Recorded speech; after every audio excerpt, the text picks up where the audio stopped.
आप सब पर सलामती हो। अब्बास दाना का लिखा हुआ है, कोई सबूते जुर्म जगह पर नहीं मिला। टूटे पड़े थे आईने, पत्थर नहीं मिला।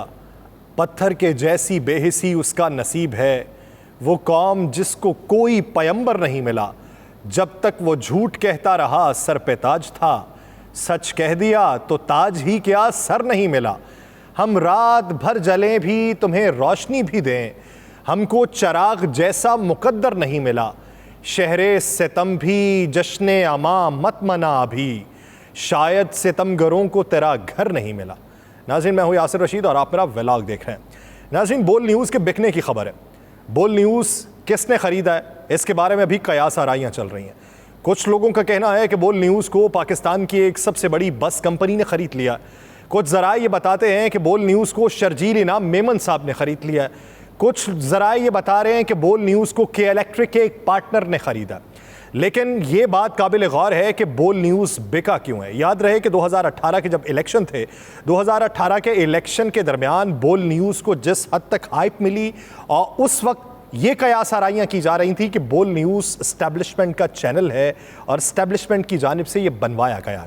पाकिस्तान तहरीक इंसाफ के दौर में मकबूलियत की औज सरैया तक पहुँचा, और फिर बाद में जब पाकिस्तान तहरीक इंसाफ की हुकूमत चली गई तो इसे एंटी एस्टेब्लिशमेंट के तौर पे व्यूअर्स देखना शुरू हो गए।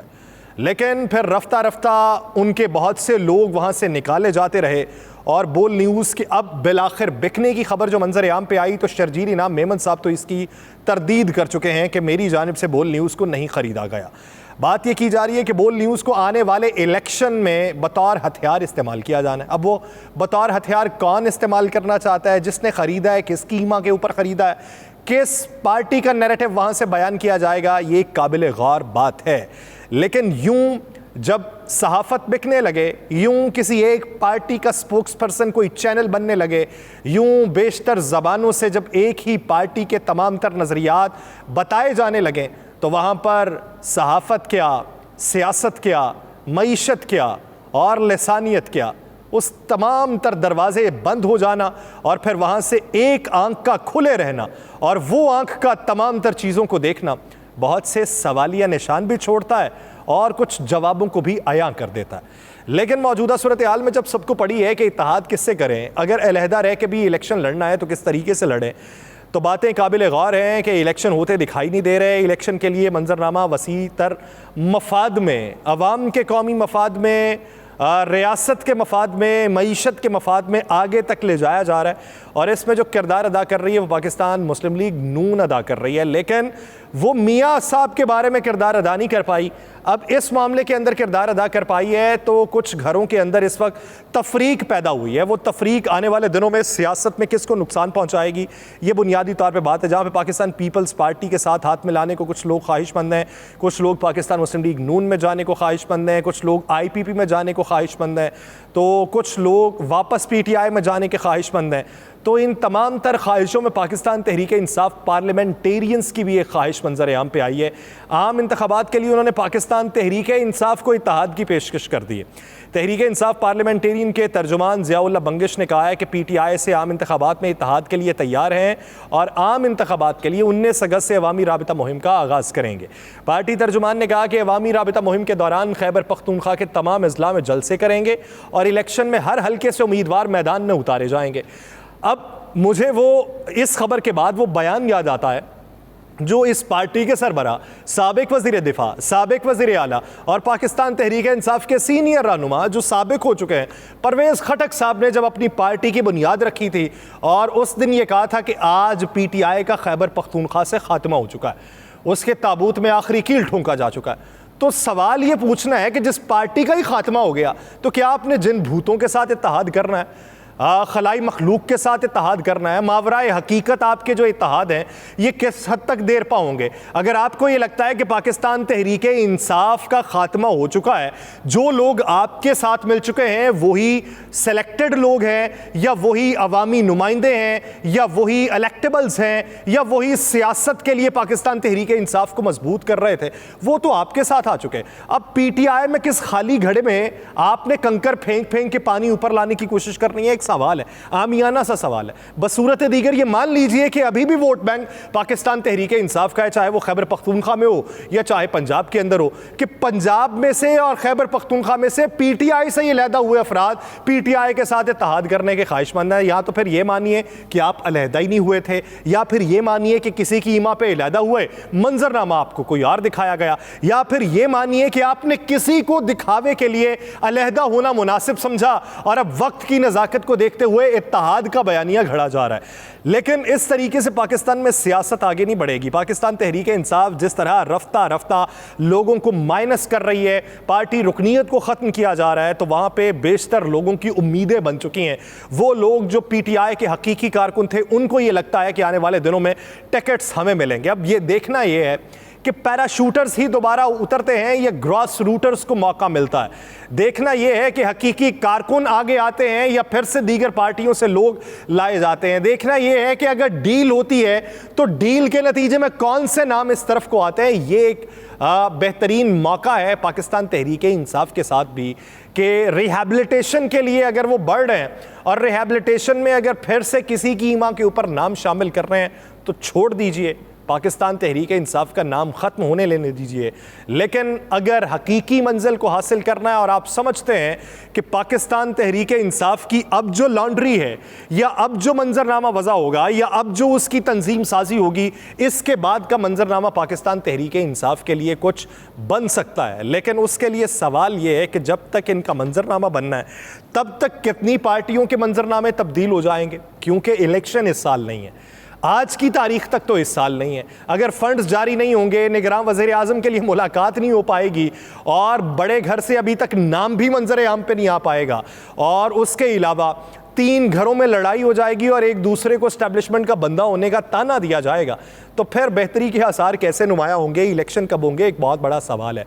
दूसरी तरफ अगर पाकिस्तान के कानूनी मंजरनामे को देखें, यहाँ पे कियास इस हद तक बढ़ चुका है कि ना तो मईशत में बेहतरी के आसार हैं, ना आप ये कह सकते हैं कि इसको दबा लिया जाएगा, उठा लिया जाएगा या रिलीफ मिल जाएगा। एक तरफ से रिलीफ मिलने के इम्कान होते हैं तो दूसरी तरफ से वाज़े तौर पर बयान दे दिया जाता है नहीं जी इस केस में इनकी नाअहली पक्की है। अब वो नाअहलियाँ किन की यकीन दहानियों पर कहा जा रहा है या किसका पैगाम अवाम तक पहुँचाया जा रहा है, ये समझ से बाहर है। पाकिस्तान बार काउंसिल की जानिब से ऑफिशियल सीक्रेट एक्ट में तरमीम की शदीद मजम्मत की गई है। एक बयान में पाकिस्तान बार काउंसिल ने कहा है कि वफाकी हुकूमत फौरी तौर पर ऑफिशियल सीक्रेट एक्ट तरमीमी बिल वापस ले। इस बिल से खुफिया इदारों को किसी भी शहरी को हिरासत में लेने की खुली छूट दे दी गई। तरमीम से खुफिया इदारों को सर्च वारंट के बगैर किसी भी शहरी या जगह की तलाशी के लिए छूट दी गई है। इस बयान में मजीद कहा गया कि ऑफिशियल सीक्रेट एक्ट में तरमीम आईन पाकिस्तान से भी मुतसादिम है। तवक्को है कि सेनेट की कायमा कमेटी मुजव्वज़ा तरमीम को मुस्तरद कर देगी। याद रहे कि गुज़श्ता रोज़ सेनेट में ऑफिशियल सीक्रेट एक्ट तरमीमी बिल पेश किया गया तो अपोजिशन के साथ हुकूमती इत्तेहादी भी बरहम हो गए। पीपल्स पार्टी के रज़ा रब्बानी ने कई बिल्स की कॉपियां फाड़ दी। सेनेट में ऑफिशियल सीक्रेट एक्ट तरमीमी बिल पेश किया गया तो ऐवान में नो नो के नारे लगे। PTI, Jamaat Islami, MQM, national party, PK, मैप बशमूल पीपल्स पार्टी के रज़ा रब्बानी, मुस्लिम लीग नून के डॉक्टर अफनानुल्लाह समेत सेनेटर्स ने बिल के खिलाफ एहतजाज किया। चेयरमैन सेनेट ने अरकान के एहतजाज पर बिल कायमा कमेटी के सपोर्ट कर दिया, लेकिन कौमी असम्बली से यह बिल पास हो चुका है। अब कौमी असम्बली से ये जो बिल पास हुआ इसके ऊपर एक बहुत अच्छी मंतिक बयान की गई है जमात इस्लामी के सीनियर रहनुमा सेनेटर मुश्ताक अहमद साहब की तरफ से। वो कहते हैं कि कौमी असम्बली में इस वक्त अपोजिशन तो मौजूद नहीं है, जो अपोजिशन नाम नेहाद मौजूद है वो हुकूमती किरदार के ऊपर, हुकूमती इकदामात के ऊपर उनको सताइश के कलमात से नवाजती है। तो जब कौमी असम्बली में अपोजिशन ही होगी तो वहाँ से बिल का मंजूर होकर सेनेट में आना एक बहुत बड़ा सवालिया निशान है कि अगर सेनेट उसे कौमी असम्बली से पास होने का कोई क्रेडिट दे तो किन बुनियादों के ऊपर दे सकता है। ये बहुत अच्छी लॉजिक है कि कौमी असम्बली में अपोजिशन नाम नेहाद है और वो अपोजिशन जो अब पीटीआई से भी निकाली जा चुकी है, उन तमाम लोगों के नाम पीटीआई ने बुनियादी रुकनीयत उनकी मुअत्तल करके रखी है, तो वो किस जमात के हैं अभी तो ये भी मालूम नहीं है।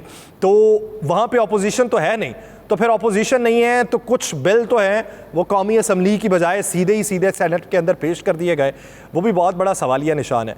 दूसरी तरफ चेयरमैन पीटीआई साबिक वज़ीर आज़म कासिम के अब्बा जी, एतजाज़ एहसन साहब के हमसाए, कुछ भी नाम ले लें, बहुत बड़े क्रिकेटर, कप्तान, आगे बोल दूं, इमरान खान साहब कहते हैं कि मुल्क में गैर एलानिया मार्शल लॉ नाफिज है। हुकूमत अक्टूबर में इंतखाबात करवाने से भाग रही है। उन्होंने बीबीसी के प्रोग्राम हार्ड टॉक में इंटरव्यू देते हुए तहरीक इंसाफ के सरबराह का ये कहना था कि फौजी अदालतों के क़याम का मकसद ही उन्हें सज़ा दिलवाना है। अब उनके इस बयान को लेके ट्विटर के ऊपर बड़ी गर्मा गर्मी जारी है, टॉप ट्रेंड कर रहा है, हैशटैग भी वहाँ पे ये है। उन्होंने अपने बयान में कहा क्या है और उस बयान में ये भी देखना है कि किस हद तक मुस्बत समत को उजागर किया गया और किस हद तक मनफी तशख़्ख़ुस को उजागर किया गया। उनका कहना है कि रवां बरस 9 मई को मेरी गिरफ्तारी के नतीजे में होने वाली हंगामा आराई के बाद चेयरमैन पीटीआई और उनके जमात के रहनुमा और कारकुनों को क्रैकडाउन का सामना है और खान साहब ये दावा करते हैं कि खुद उन पर 200 के करीब मुकदमे दर्ज किए गए। इस सवाल पर कि क्या उन्हें लगता है कि उनके गिर्द कानून का शिकंजा तंग हो रहा है, उनका जवाब में कहना है कि जब उन्हें इक़्तिदार से हटाया गया तो एस्टैब्लिशमेंट का ख्याल था कि उनकी जमात पारा पारा हो जाएगी, लेकिन नतीजा उन अमूमी अंदाज़ों के बरक्स निकला और अब उन्हें इस खेल से ही बाहर करने की कोशिश की जा रही है। एस्टैब्लिशमेंट समझती थी कि पार्टी ख़त्म हो जाएगी और अमूमन इक़्तिदार से निकाले जाने के बाद ऐसा होता भी है, लेकिन इसके बिल्कुल बरक्स पार्टी की मकबूलियत पहले से भी ज़्यादा बढ़ गई और ये पाकिस्तान में बहुत गैर मामूली बात थी।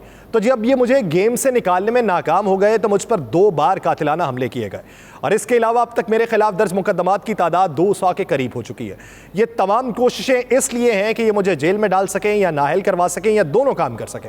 उन्होंने ये भी कहा कि अब ये मेरे खिलाफ फौजी अदालतों की तैयारी कर चुके हैं और मामला सुप्रीम कोर्ट में है कि फौजी अदालतों के लिए इजाज़त देती है कि नहीं, और इन फौजी अदालतों के क़याम का मकसद ही मुझे सज़ा दिलवाना है। इस सवाल पे कि अदालतों की जानिब से मुमकिना नाअहली का मामला क्या उनके लिए जो बोगे वही काटोगे कि मसदाक नहीं है, क्योंकि वो माजी में साबिक वज़ीर आज़म नवाज शरीफ की सियासत में हिस्सा लेने पर पाबंदी के हामी रहे। तो इस जवाब में उनका कहना था कि उनका मामला नवाज शरीफ के मामले से बिल्कुल मुख्तलिफ है। एक लफ्ज़ होता है अखलाकी बराबरी, आप इस बात को बिल्कुल गैर मुतल्लिक बात से जोड़ रहे हैं, इसका मुझसे मुवाजना नहीं किया जा सकता। नवाज शरीफ के बरक्स मुझ पे 200 में से सिर्फ 2 मुकदमे करप्शन के हैं और मैं उनका सामना कर रहा हूँ और मैंने करप्शन की ही नहीं, इसलिए उन्हें इसमें से कभी कुछ नहीं मिलेगा। तो आपका उससे मवाजना मुझसे करना बनता नहीं है। उनका लंदन में करोड़ों डॉलर मारियत का पुरतायुश फ्लैट था जिसे छुपाया, उन्हें इसलिए सज़ा हो गई। इस वक्त क्या हो रहा है आप इसको देखें। वो कहते हैं कि ये सवाल किया गया कि कहा जाता है कि 2018 में फ़ौज की मदद से आप बरसर इक़्तिदार आए और अपनी हुकूमत के इब्तदाई दौर में वो फ़ौज के बहुत करीब भी रहे। ताहम जब फ़ौज ने उनकी हिमायत से हाथ खींच लिया तो उन्होंने ये कहना शुरू कर दिया कि सियासत में फ़ौजी मुदाखलत नहीं होनी चाहिए। क्या ये खुली मुनाफ़िकत नहीं है? ये जब सवाल किया गया तो उनका जवाब में कहना था कि उनकी जमात वो वाहिद सियासी जमात है जिसे फ़ौजी आमिरों ने नहीं बनाया। ताहम ये दुरुस्त है कि 2018 में फ़ौज ने उनकी मुखालिफत नहीं की। उन्होंने इल्ज़ाम लगाया कि 2013 में फ़ौज ने नवाज शरीफ की पुष्ट पनाही भी की थी। अगर 2018 में फ़ौज ने हमारा साथ दिया होता तो फिर एस्टैब्लिशमेंट खुलम खुला हमारे खिलाफ कैसे जाती और अब हमें ख़त्म करने की कोशिश कर रही है। हम फ़ौज की वजह से इक़्तिदार में नहीं आए। जहां आप दुरुस्त हैं वो ये है कि फ़ौज ने 2018 में मेरी मुखालिफत नहीं की थी, लेकिन 2013 में फ़ौजी इस्टेब्लिशमेंट ने नवाज शरीफ की पुष्ट पनाही की थी, उन्हें इक़्तिदार में लाए। इसलिए हमने 126 दिन तक एहतजाज किया क्योंकि हम जानते थे कि इंतखाबात में धांधली हुई है। अब अगर खान साहब ये कहते हैं कि फ़ौज ने मुखालिफत नहीं की तो फिर इसका सादा सा जवाब ये है कि फ़ौज ने फिर हिमायत ही की है। कभी कभार आप किसी की अगर मुखालिफत नहीं कर रहे या किसी इदारे में काम करते हुए मैनेजमेंट आपको टोक नहीं रही तो इसका मतलब ये होता है कि मैनेजमेंट आपके साथ है और आप मैनेजमेंट के तमाम तर उसूल व ज़वाबित के मुताबिक काम करना चाह रहे हैं, इसलिए मैनेजमेंट वहाँ पे बोलती नहीं है। अब अगर मुल्की मैनेजमेंट ने वहाँ पे नहीं बोला तो इसका मतलब तो यही है कि हिमायत खान साहब को हासिल थी।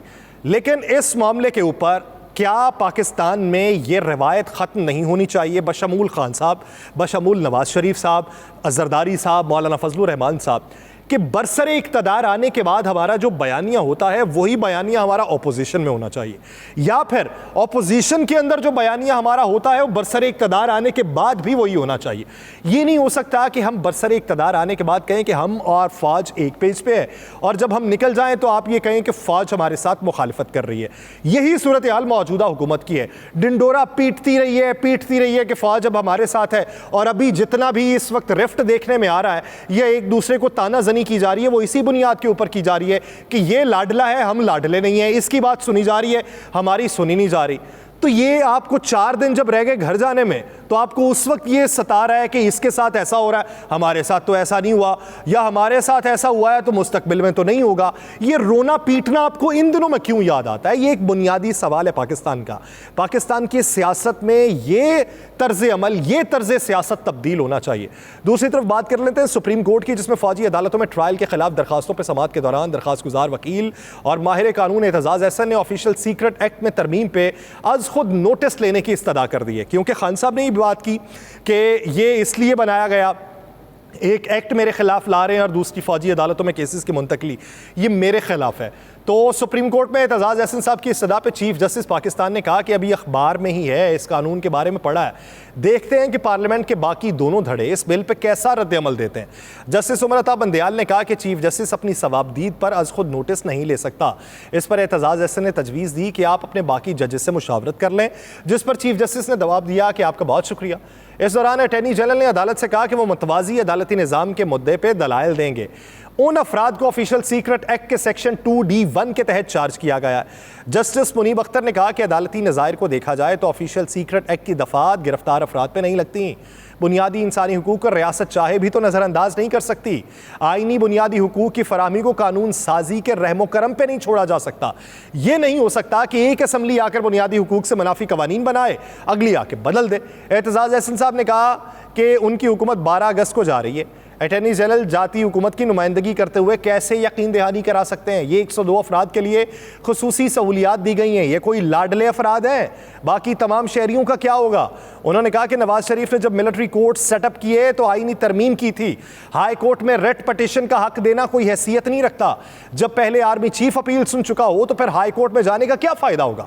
मिलिट्री कोर्ट के फैसले के बाद अपील से कुछ नहीं मिलता। आराम से मान जाते कि 14 मई को इंतखाबात करा देते तो आज मरदमशुमारी वाले मसाइल ना होते। असम्बलियां खाली हैं, सदर का इंतखाब नहीं करा सकते। एतजाज़ अहसन ने कहा कि हुकूमत के अपने हाथ भी बंधे हुए हैं, हर चीज़ में अदालत में आना पड़ेगा। मरदमशुमारी का मामला अब आपके पास आता है, इनको 1-2 घंटे हिदायत लेने को दें और इस केस का फैसला आज ही करें। वक्त तेज़ी से चल रहा है और बाकी अफराद को भी घड़ी की टिक टिक महसूस हो रही है। इस अदालत पर बहुत भारी आईनी जिम्मेदारी आन पड़ी है। आज भी समाअत को शाम में मुकर्रर करें, जजेस अपनी छुट्टियां मनसूख कर दें। ये असम्बली जाते जाते कानून साजी पर कानून साजी कर रही है, इस सब को देखें। तो इस सारे मामले के ऊपर ये फैसला अभी रोका गया। इस फैसले का मंजरनामा क्या वजह होता है, ये एक बुनियादी सवाल है। लेकिन जो बेंच बना उसमें सुप्रीम कोर्ट के जज जस्टिस मज़ाहिर अली अकबर नकवी भी मौजूद हैं। अब उनके ऊपर भी तहफ़्फ़ुज़ात का इजहार हो चुका है, तो उन्होंने चीफ जस्टिस पाकिस्तान उमर अता बंदयाल को ख़त लिख दिया। उन्होंने अपने साथ नामुनासिब और गैर मुनसिफाना सलूक का खदशा ज़ाहिर किया। सुप्रीम कोर्ट के जज जस्टिस मज़ाहिर अली नकवी ने चीफ जस्टिस पाकिस्तान उमर अता बंदयाल को लिखे गए ख़त में यह बताया है कि इत्तलात के मुताबिक मेरे खिलाफ फजूल और गैर संजीदा शिकायत दर्ज की गई हैं। ये शिकायत अदलिया के खिलाफ बदनीयती पर मबनी एक मुहिम का हिस्सा हैं। जस्टिस मज़ाहिर नकवी ने ख़त में लिखा है कि मुझ पर गोश्तवारों में जायदाद की कम कीमत दिखाने का इल्ज़ाम लगाया गया है। रूल्स के मुताबिक जज के खिलाफ शिकायत चेयरमैन सुप्रीम जुडिशल काउंसिल को दी जाती है। काउंसिल सरबराह शिकायत का जायज़ा लेने और राय देने के लिए काउंसिल मेंबर को भेजेगा। उन्होंने कहा कि मेरे मामले में 29 मई को जस्टिस सरदार तारिक मसूद को राय के लिए शिकायत भेजी गई। मज़कूरा जज के 3 और 26 अप्रैल को काउंसिल मेंबरान और मुझे लिखे गए 2 खतूत रिकॉर्ड पे हैं। उन खतूत में कार्रवाई शुरू करने के लिए बेसब्री बेताबी का मुजाहरा किया गया। जज का यह तर्ज अमल ना सिर्फ हैरान कुन बल्कि यह बेमिसाल था। कभी भी सुप्रीम जुडिशल काउंसिल के किसी रुकन ने इस अंदाज से काम नहीं किया। जस्टिस मज़ाहिर नकवी ने चीफ जस्टिस को लिखे गए खत में यह भी कहा कि मौजूदा जजेस के खिलाफ मुतअद्दिद शिकायत काउंसिल सेक्रेटरी के पास होना भी काबिल जिक्र है। जजेस के खिलाफ मुतअद्दिद शिकायत है लेकिन सिर्फ मुझे ही निशाना बनाया गया। मज़कूरा जज का यह अमल मेरे मुताल्लिक उनके ख्यालात को जाहिर करता है। 29 मई को चेयरमैन काउंसिल ने राय के इजहार के लिए मामला उनके पास भेजा। 65 दिन से ज्यादा गुजर जाने के बाद भी उनकी तरफ से कोई राय नहीं दी गई। फाजिल जज ने अपने खत में यह भी कहा कि काउंसिल कार्रवाई का फैसला करे तो जज को मौक़िफ़ देने के लिए इंक्वायरी के तरीक़ाकार के पैरा 9 के मुताबिक 14 दिन का वक्त दिया जाता है। जिस जज से राय तलब की गई उनकी जिम्मेदारी है कि मुनासिब वक्त के अंदर राय दें और राय की मुद्दत 14 दिन से ज्यादा नहीं हो सकती। इंसाफ ना सिर्फ होना चाहिए बल्कि होता हुआ भी नजर आना चाहिए। बदकिस्मती से मेरे खिलाफ इंतकामी कार्रवाई हो रही है। सियासत में देखें एक दूसरे को कोसा जा रहा है, इधर माहिर कानून देखें एक दूसरे के खिलाफ बयानात दे रहे हैं, उधर जजेस को देखें वहाँ पर रिफ्ट पैदा हुई है, मईशत को देखें संभलती हुई दिखाई नहीं दे रही, अवाम को देखें उन्हें ये नहीं पता इंतखाबात कब होने। तो देखें किस तरफ, हमें वो एक रास्ता दिखा दें कि जिस तरफ देखना है और कैनवस उधर अपना मंजर वज़ा करेगा। मुझे दीजिए इजाज़त, अल्लाह ने के बाद।